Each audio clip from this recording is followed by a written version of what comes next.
even though John Sturdivant was the national president of the American Federation of Government Employees, he still was one of the founding members of the 11th District Committee and helped in 1992 to make sure that the first member of Congress to sit here was a Democrat, Leslie Byrne.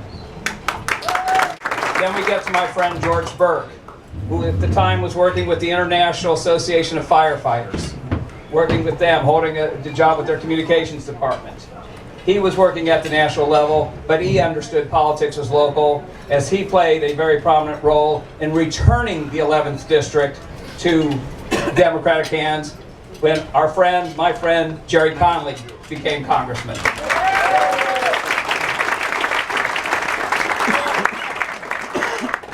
The other thing that both of these gentlemen had in common, and I can deal with this as well, is that all three of us battled cancer. We know what happened with John, we know what happened with George, so I'm here to say on behalf of them the old creed that we in labor install at this moment, and that's the immortal words of Mother Jones. We mourn for the dead, but we fight like hell for the living. If George were here, he would tell you two things right off the bat. As Bob said earlier, we are only 18 days away from the holiest day of the year. And secondly, a lot of you have bumper stickers, but not this one on your car. We know who you are and we know where you live. George Burke made such a difference in our community, and he had so many passions. First of all, George might say, I don't want to go to that meeting. And if you said, well, the firefighters are going to be there, no matter what was going on, he was there. Oh, I'm going to make that. He touched a lot of lives.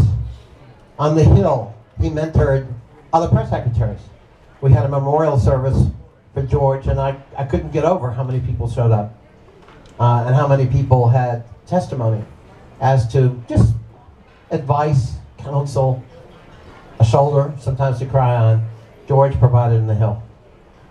He loved everything union. He wasn't uncritical, but he believed in the right of working men and women to organize because that's how they had economic advancement and opportunity in America. And he believed in the democratic cause.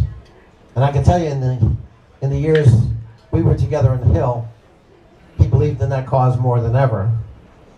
Hard not to, given what we put up with on a daily basis. And he was a warrior.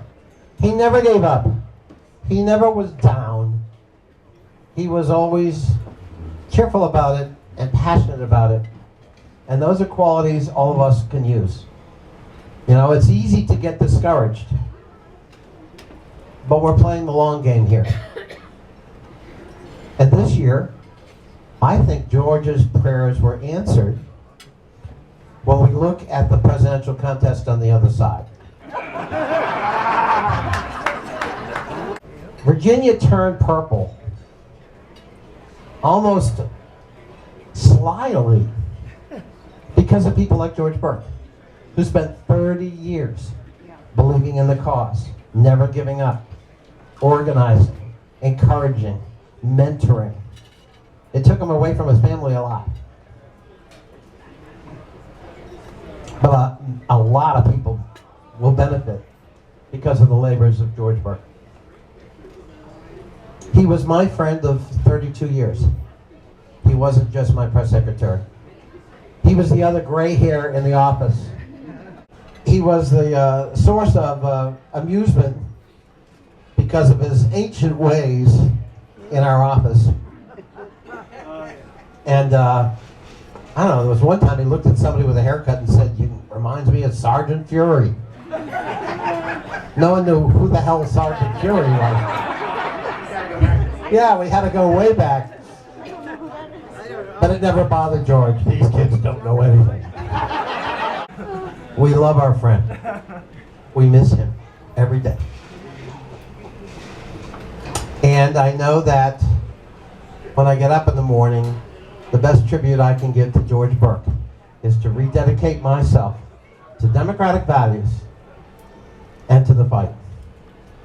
And And as George would tell us, that's a fight we're going to win. God bless you all. Thank you very much.